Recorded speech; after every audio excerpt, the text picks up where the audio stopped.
On my feet.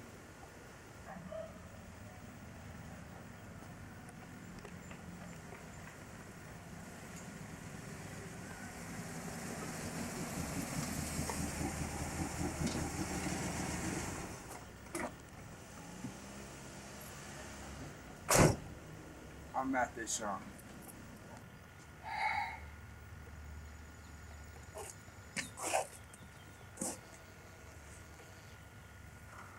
And we're Project Vietnam. Standing outside the house of the Vietnam veteran, we'll go inside and interview him 20 years after the Vietnam War. The first question I'd like to ask you is, currently today, what you're participating in as far as the military is concerned. Yeah, I'm in the Army Reserves. I'm currently Lieutenant Colonel, due to be considered for full colonel, and Chief of Passenger Movements for the 318th Transportation Agency, which is a unit of the 3rd Army Headquarters, the Army's deployable field army. Right. And so what does that entail to me, myself, really don't really understand that. Well, to you yourself, or to a young man, if a new shooting war starts, we will be part of the field army that deploys and moves existing army units and new ones to be formed if they reinstitute a draft into the combat theater. So you would be the trained personnel who would first come in and set up, the ones who have the background. We're part of it. We'd Right. be, my particular unit would be the ones that would be moving all the people, that coordinating their movements from their United States bases or overseas bases to whatever theater the war started in. Right. Do you have a fear, or do you, when you look at TV in Lebanon and things like that, and Grenada, do you have a fear that there would be another war, coming about? Is that something that you think about a lot? And nuclear war is the big thing, but the little conflicts. I don't know that I should say I worry about it a lot.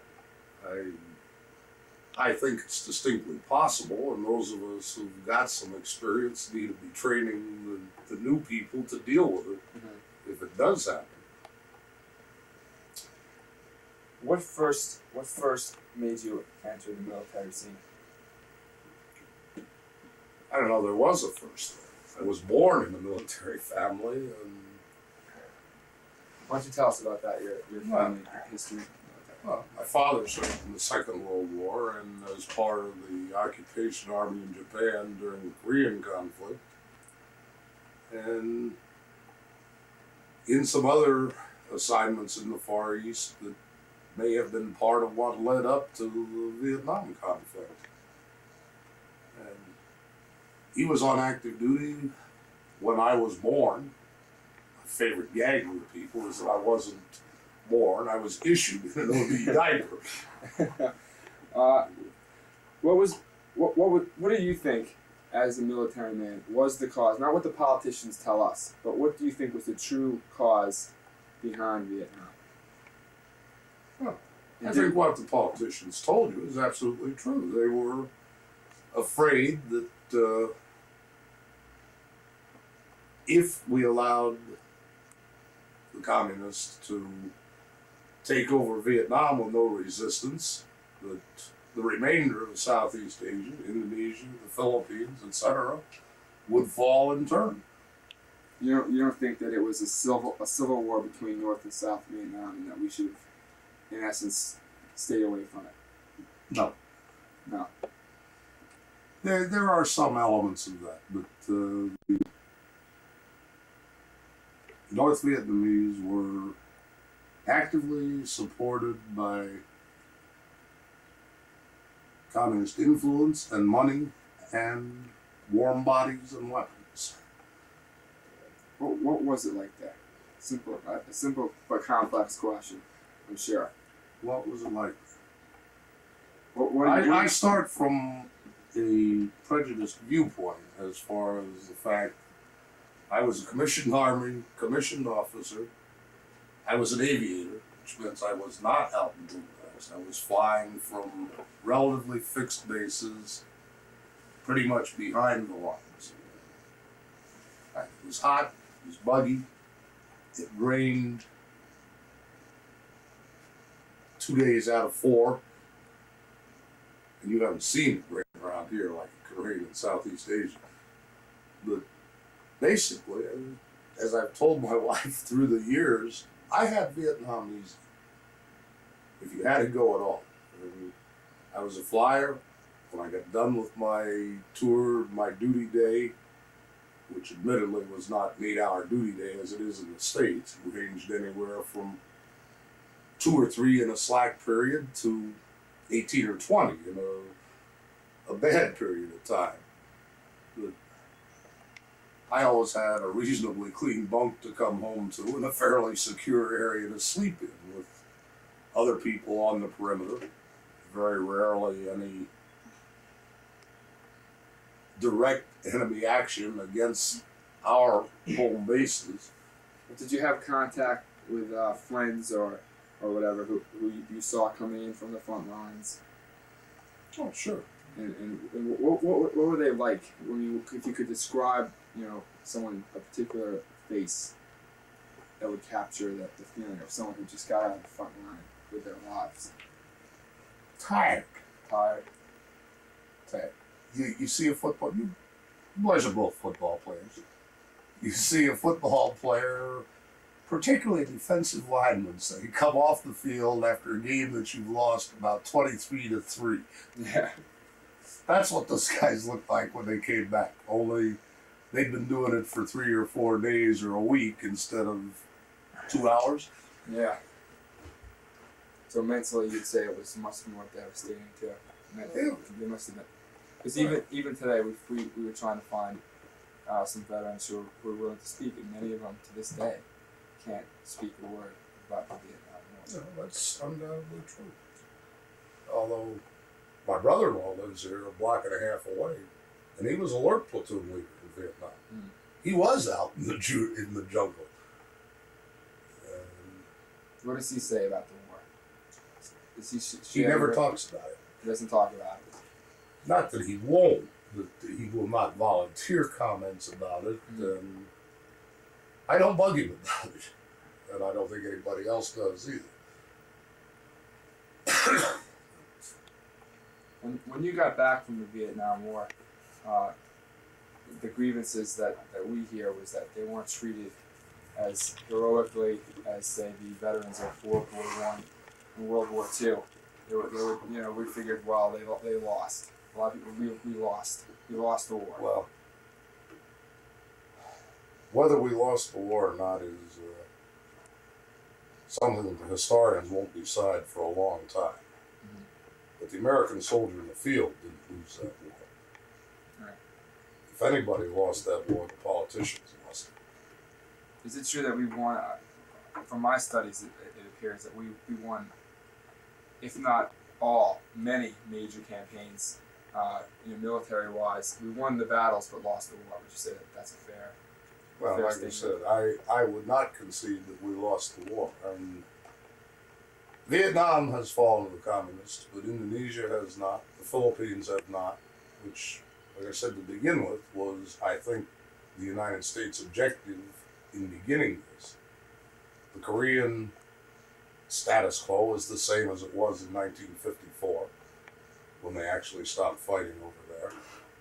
I can't really say we won that war, the Vietnam War. We did not win in Vietnam. Whether we won in Southeast Asia as a whole, as I say, history 50 years from now maybe will tell us. Mm. I won't be around to see it probably. You may be. I'm curious to hear your feelings on it. I'm not sure if you've heard of the Afghanistan situation with Russia. Do you think Russia's getting into their own Vietnam with Afghanistan? Oh yeah, and I love it. Yeah, because I just finished seeing Rambo 3. Although they seem to be getting smart enough to pull out a little quicker than Right. we did.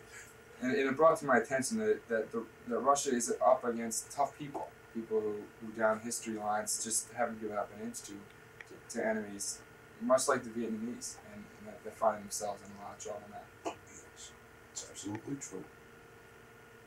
And And they were trying. Well, I love the fact that they are getting hoisted by the same situation they put us in. Almost 25 years ago it started, really. Matter of fact, it did start 25 years ago in Vietnam. Those who say, those historians who say that we lost the war, those people, they say we could have won, but we weren't allowed to win. Would you agree with that? There is some truth to that. In complete truth, I don't think there is. I don't think you can ever completely win a war against a guerrilla with population support. Mm-hmm. And there are just too many places for a few people to hide, and you can't guard even the country the size of Vietnam. You cannot guard every square yard, every hour of every day. Right. And short of extermination, which is obviously an unacceptable solution, and there at one time was a joke about moving all the Vietnamese out of Vietnam, leveling it and making the world's largest jet port out of it. That way, perhaps you could have pacified Vietnam, but you would no longer have a country, so what's the point? Right. And besides that, then where do you put the people that you took out of Vietnam? You just move the problem someplace else. Well, then those people, many people would say, why didn't we just drop the bomb? We did it in World War II. We pacified the situation in Hiroshima. Why didn't we just drop the bomb that we had? Was it the fear that Russia would get involved directly, or was it another fear? Well, I'm not privy to what Washington thought at the time, but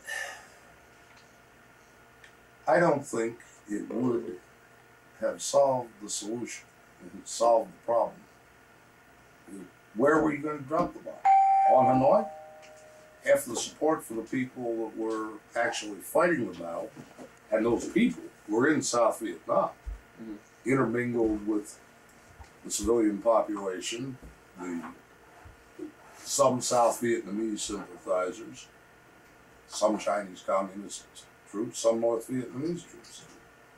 You certainly couldn't bomb all of South Vietnam without killing all of your allies.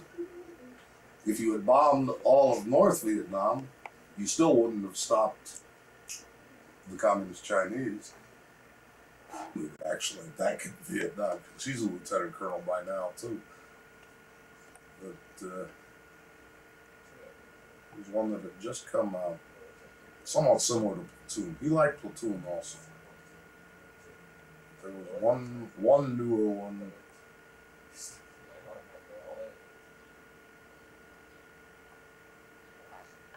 Well, I just found out through my sources that you were a graduate of West Point Military Academy, and I'd like to just ask you a question: what that is like, what the standards are there. So Well, my class started with 821 entering freshmen in 1958. Or plebes, we were going to be plebes if we made it through the first 2 months. New cadets. As the current classes are, there probably wasn't anybody in that entering class that stood below the top quarter of his high school class. And we washed out over 200 of them, probably close to 250 by graduation. Very few of them for absolute inability to handle the academics. Most of them were people who, for one reason or another, weren't sufficiently motivated to give the time and the effort that the academy took. The academy it's demanding academically, certainly. You cannot be stupid to graduate from the military academy. But you don't have to be a flaming genius either. Right.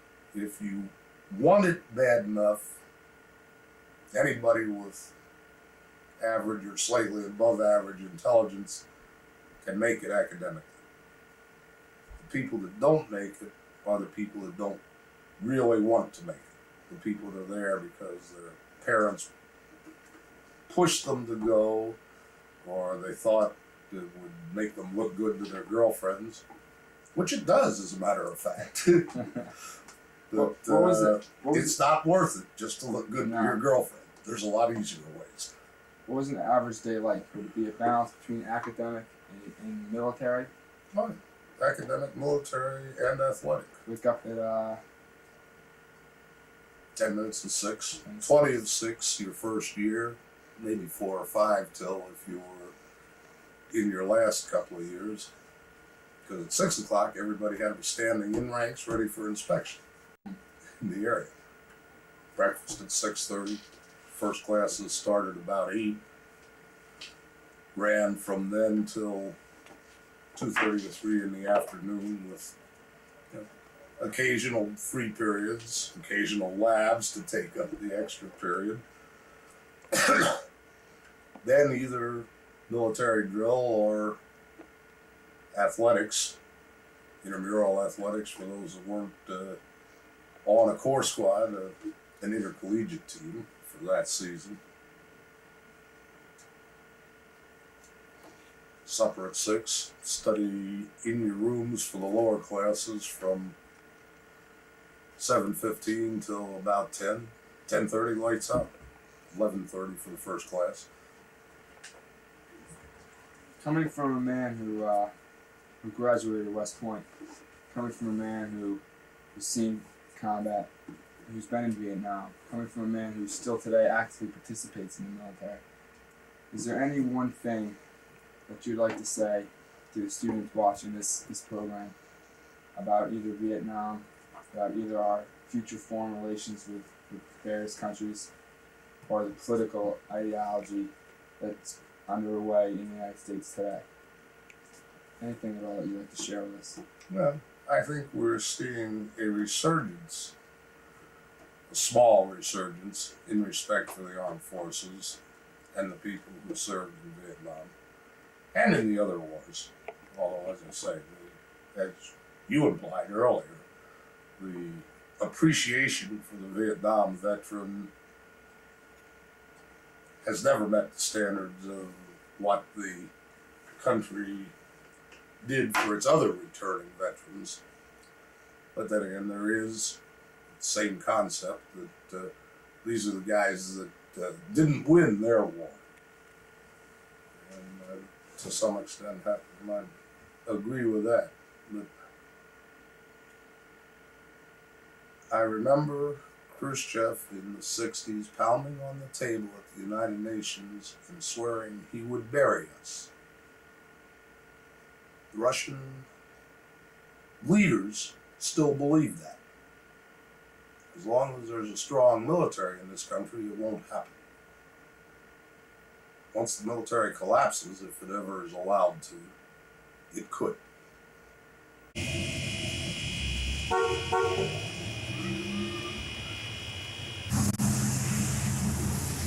at VFW Post, 1939. Here to interview Vietnam veteran who served more than 2 years. Join us.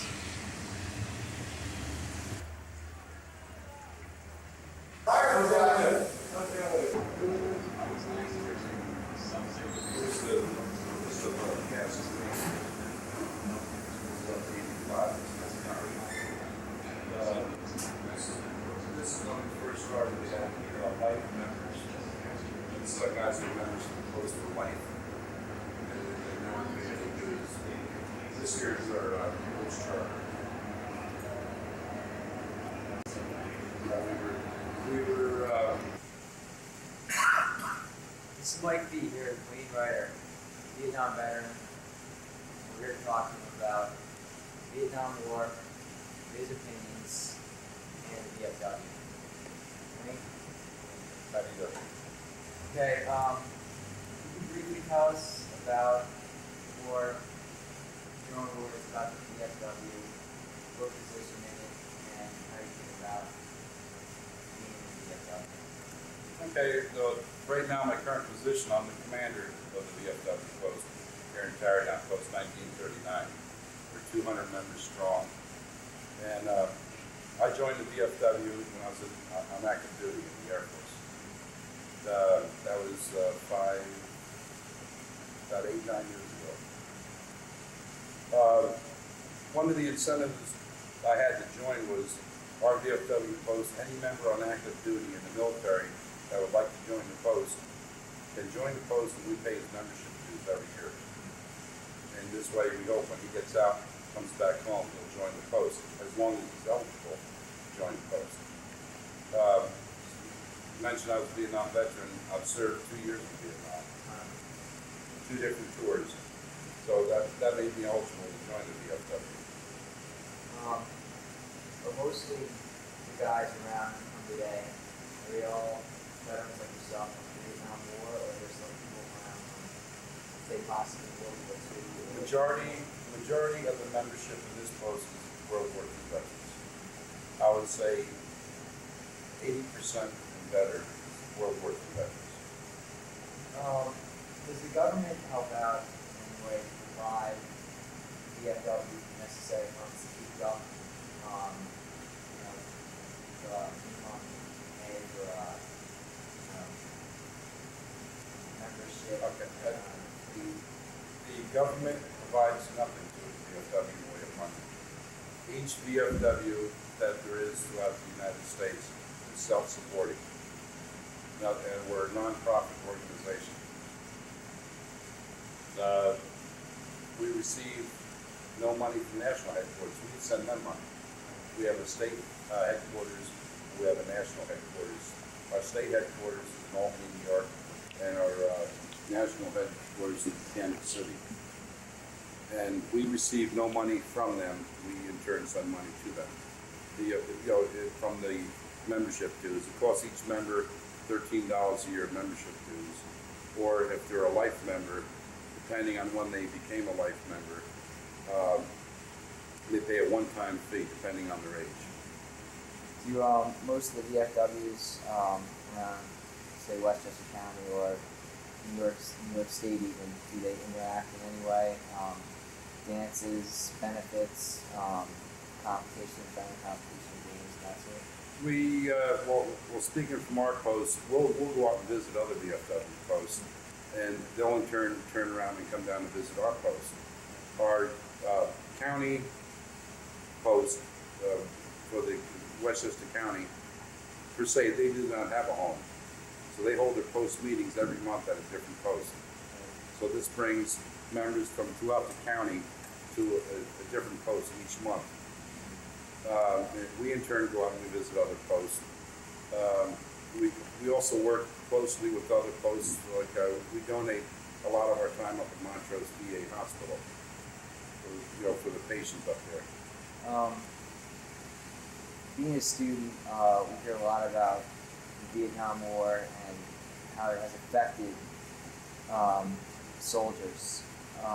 Is there any kind of a program within the VFW or that the VFW recommend that a soldier can go to if he needs support either financially or Medicare, that type of thing?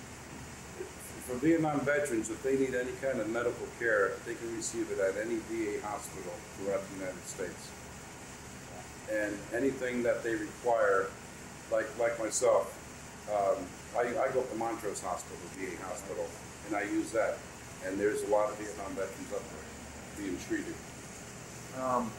Going back before the war, were you involved in institutions such as West Point or a military school of that nature? And did you kind of go on from there, or did you just redrafted? No, let me back up a little bit. Besides being in the Air Force, I spent 20 years in the Air Force. I made a career of it. I retired when I turned 37, 20 years in the Air Force. I went in when I was 17 years old. I quit high school, joined the Air Force, and went right back to high school at nights. I got my diploma, which I did over in North Africa. How did you get involved in the war? Did you volunteer? I know you were in the Army or the Air Force rather at that point, but when the war started, what was your reaction, and were you eager to sign up, or were you just kind of hoping? Well, when the Vietnam War really kicked off, I was stationed in Las Vegas, Nevada in 1967. And I re-enlisted. At the same time, I volunteered to go to Vietnam. And I left January of '68, and I went to Vietnam for the first time. What was your reaction when America first entered the war? Because particularly in my classes, we've been learning a lot about there was not so much as it was just a war in Vietnam. There was also a conflict at the home front, and there was a lot of controversy. Since you went over to Vietnam a year later, how did you find that? What was the people's reaction to the war, and when you found out, or when you finally had to go, what was your reaction? Well, my about? first experience when I went to Vietnam was I rode a bus from Las Vegas to San Bernardino, California, in uniform, and I was sitting next to a Mormon from Utah, and he gave me a 2-hour lecture of why I shouldn't go to Vietnam, why I should take my uniform off, throw it away, and head for the hills. Right. Because it's wrong, it's not right. Vietnam was a very, very unpopular war for the United States. The people that went over there, they were not supported by the people on the home front. Right. And as you can see in past media coverage, history books, where they had demonstrations, protests, burning the draft cards, hell no, we won't go. But for the people who were over there, we felt that, the number one, we were in the military, and when you join the military, you take a solemn oath to support the President of the United States, the people under him, and Congress, and the man comes out and gives me orders to go to Vietnam. That's what I signed up for. I signed up to obey what I'm told. So you are in 100% agreement that America was completely justified in its intervention in Vietnam? We are justified in any way we can stop communism. But then again, when we do go to a place like Vietnam, there should be a military control instead of restrictions put on you by Congress, by the politicians. In other words, the military was over there fighting a police action, but they didn't have 100% control of it. Right. How bad was the fear of communism? Was that, in your opinion, and soldiers who served with, was that one of the main reasons why the United States went to Vietnam, was to prevent the spread of communism? That was one of the main reasons. They turned around and asked us for help. South Vietnam did, because they didn't want to be controlled by the North.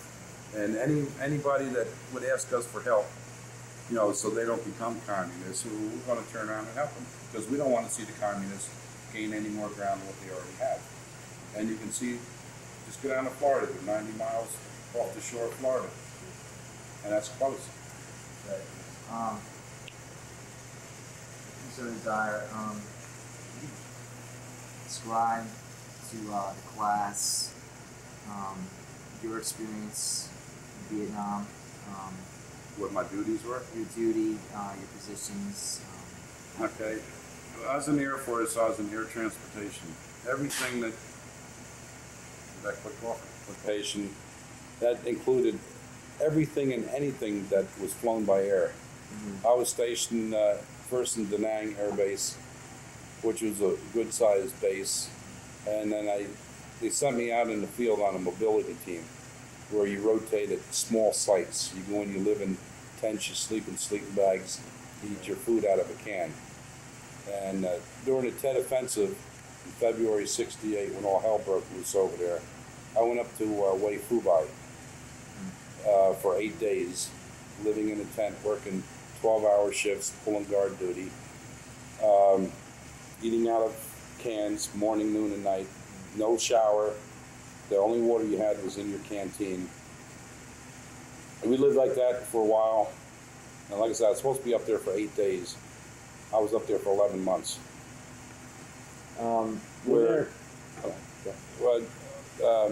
Getting back to my duties, everything that was flown by air, including munitions being brought in to support the troops out in the field, food, mail, ice cream, medical equipment, clothing.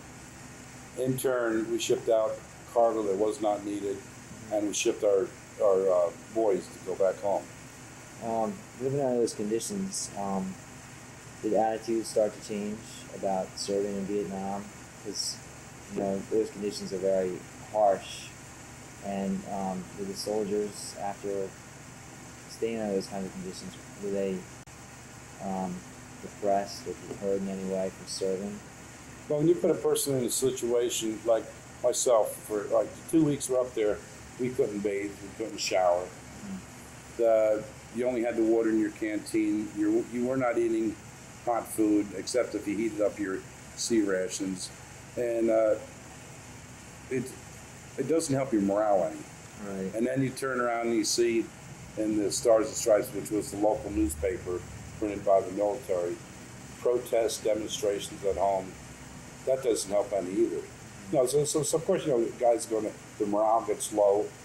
You know, they're over there supporting the South Vietnamese, and you can't tell the North from the South. They all look alike. What was a typical day in Vietnam? In the first months over there in '68, the typical day for me was I'd go to work at 6 o'clock at night, and I would work until 6 o'clock in the morning for the day shift leaves. That was working out on a flight line, driving a forklift, driving offloading equipment, offloading the airplanes, and also running like hell for the bunker when you start getting rockets and mortars landing on place. You get attacked during the night quite a bit.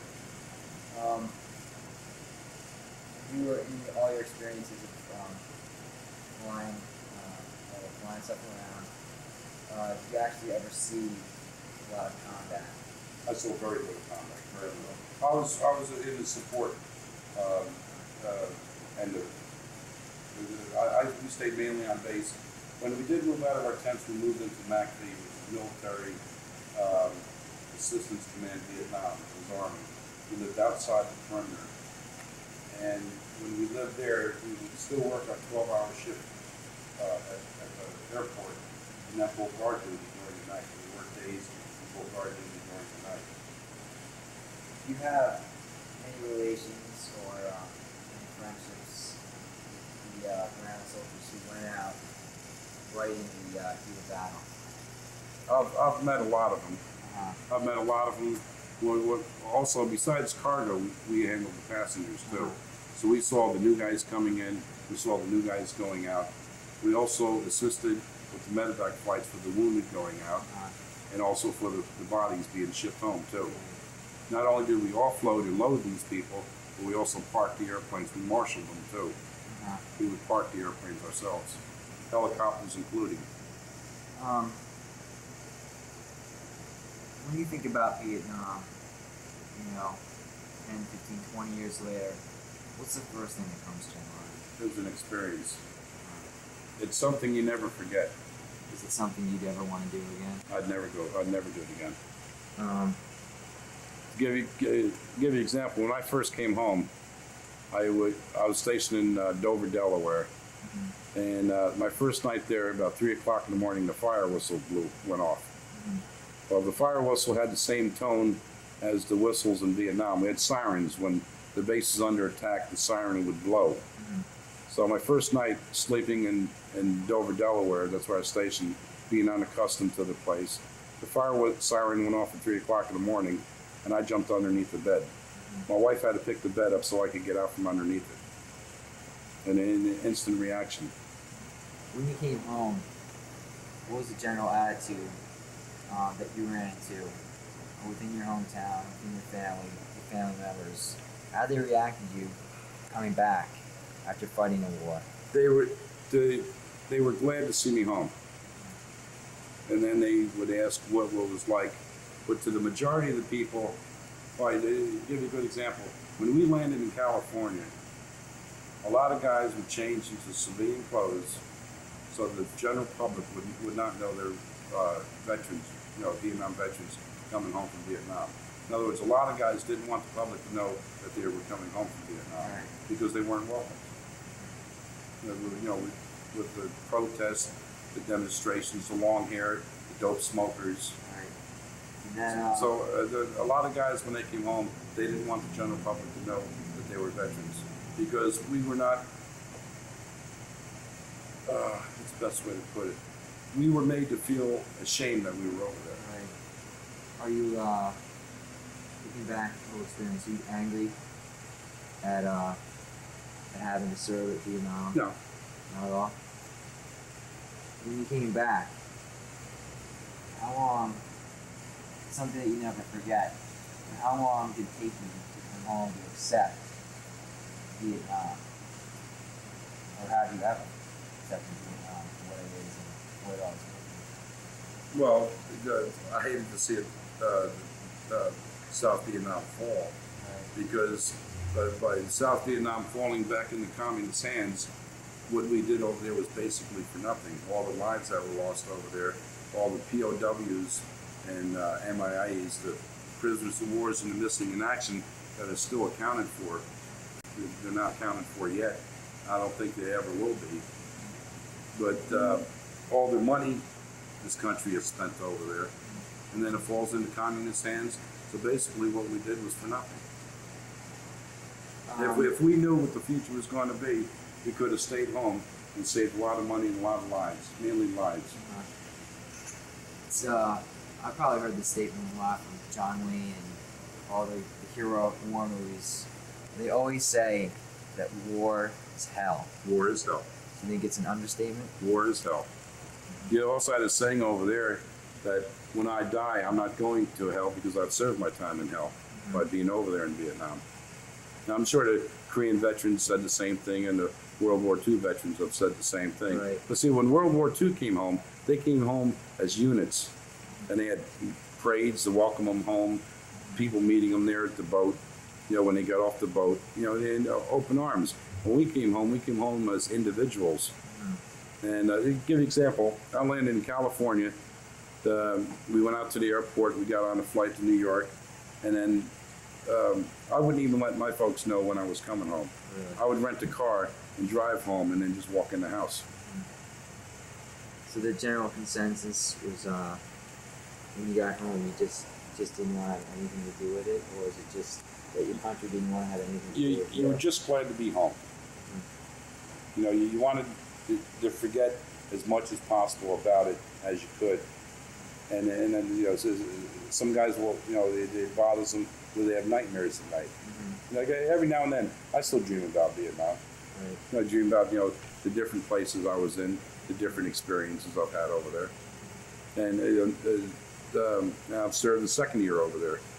For my second year, I was in a staff position working in headquarters where I traveled throughout the country. Right. And I saw a lot more than I did the first time. The first time was strictly combat conditions, eating out of a can, sleeping in a tent, sleeping in a sleeping bag, working 12-hour plus shifts, and you would hurry up and go to bed before the sun come up because then it would get too hot. You couldn't sleep in a tent. Uh-huh. Then if it was during monsoon, you can go 30 days without ever seeing the sun. And everything is damp, muggy, moldy. Getting back to the VFW and all the veterans that you've gone into, are there a lot, or is it majority, most veterans, specifically the Vietnam veterans, who really just don't want to talk about it?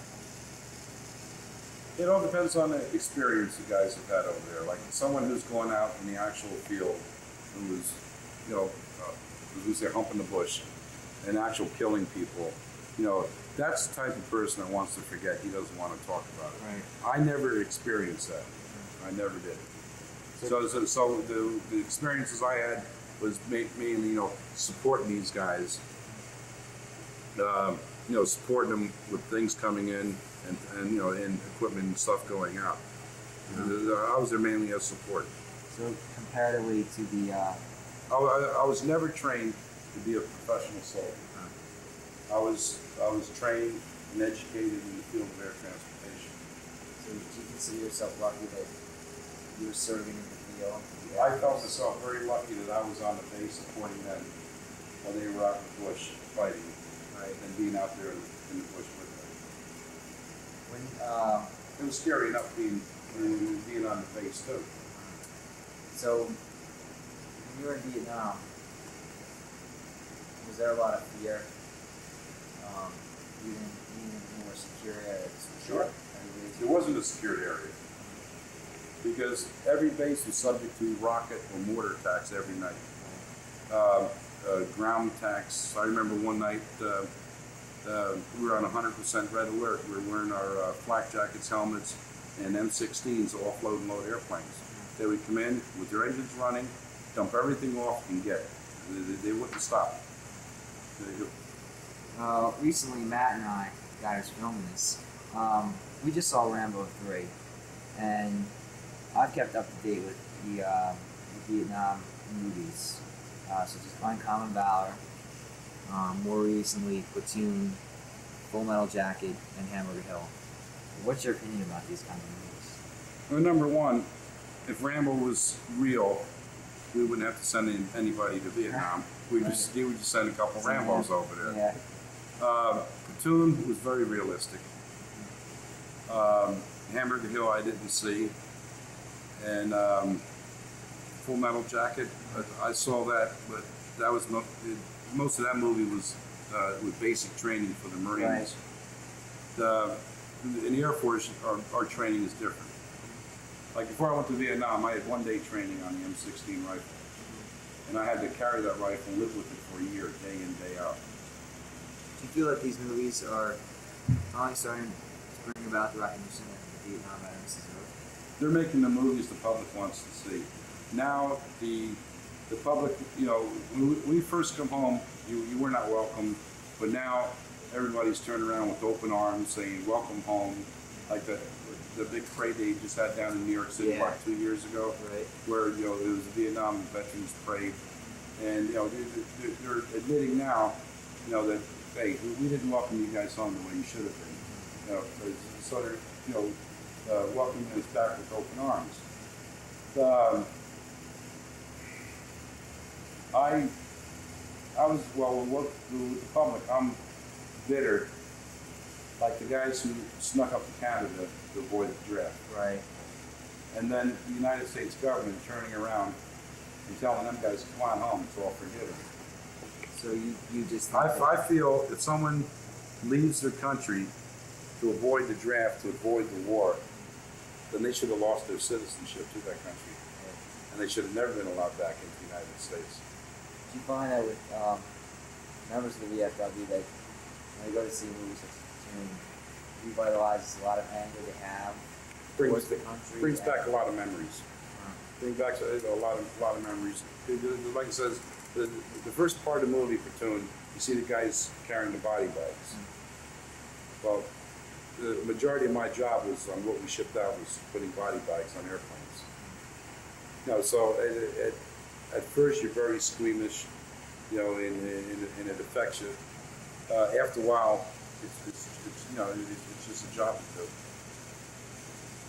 A lot of people, you know, say Vietnam veterans, you know, they didn't win their war, and the country is ashamed, which is a mistake to say, of these veterans who put their lives on the line, defend America and stop the spread of communism. Do you see it that you now are ashamed of your country? No, I'm not ashamed of the country. But you still have a lot of anger towards the way they treated you? The way they treated the veterans, and plus, well, number one, it was never a war; it was a conflict, and if it was a conflict that we could have won. If we had enough restrictions taken off the military, we could have won that war over there. Okay. Coming from a Vietnam veteran, commander of the VFW, commander has a lot of experience dealing with others. What's your advice to people who are watching this video? Any common advice? What do you have to say, looking back on your experience, you know, as you've grown up, that you would like to share with the class? In the way of serving your country. Serving the country, whatever you really want to say. Number one, get an education before you do anything. And that's the main part. With an education, you go anywhere you want. For the people that do go into the military, there is more than enough different fields that they can go into and make careers of it. There's more opportunities today than there was 20 years ago, 25 years ago when I first joined the military. I first joined the military in 1963. Since 1963, the military has turned around 180 degrees. Now, there's more technical jobs now, more computers, lasers. And in order to do that, the people have to be educated. So they have to be educated first with the basic knowledge, and then, like in the Air Force, any job you go into, you normally go to a technical school first. And some of them are short, some of them are very long. And then when you do get out with actual work, you're closely supervised. So what I say, if somebody wants to go in the military, they should, go in. It's an experience. You get to travel around the world. Well, I've been around the world a couple times, and you see the different people, the different styles of life, and your knowledge on people is broadened tremendously. Like my two children, we were over in Italy for 4 years. They come back speaking Italian. So it is quite an experience. It's an experience that a lot of people will never have available to them. So you go in the military for 4 years, or 3 or 4 years, which a lot of them do. Just for the experience, the education. There's a lot of jobs in the military. You get out of the military and you go right into the civilian occupation and work the same job. They're so closely related. On behalf of Scarsdale High School, myself, and Matt Deschamps, I really like to thank you for sharing your time with us. It's my pleasure. And sharing your experiences. Thank you. Thank you.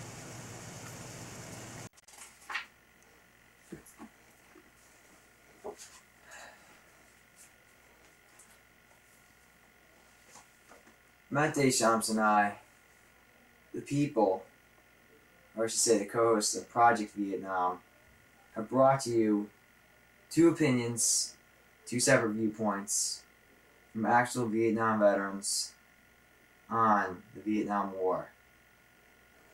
We hope that in the near future, these soldiers, these veterans, should not be regarded as the men who lost their war, but thought of as individuals who put their lives on the line to defend and fight for America. We also hope that they should be regarded as heroes. Thank you.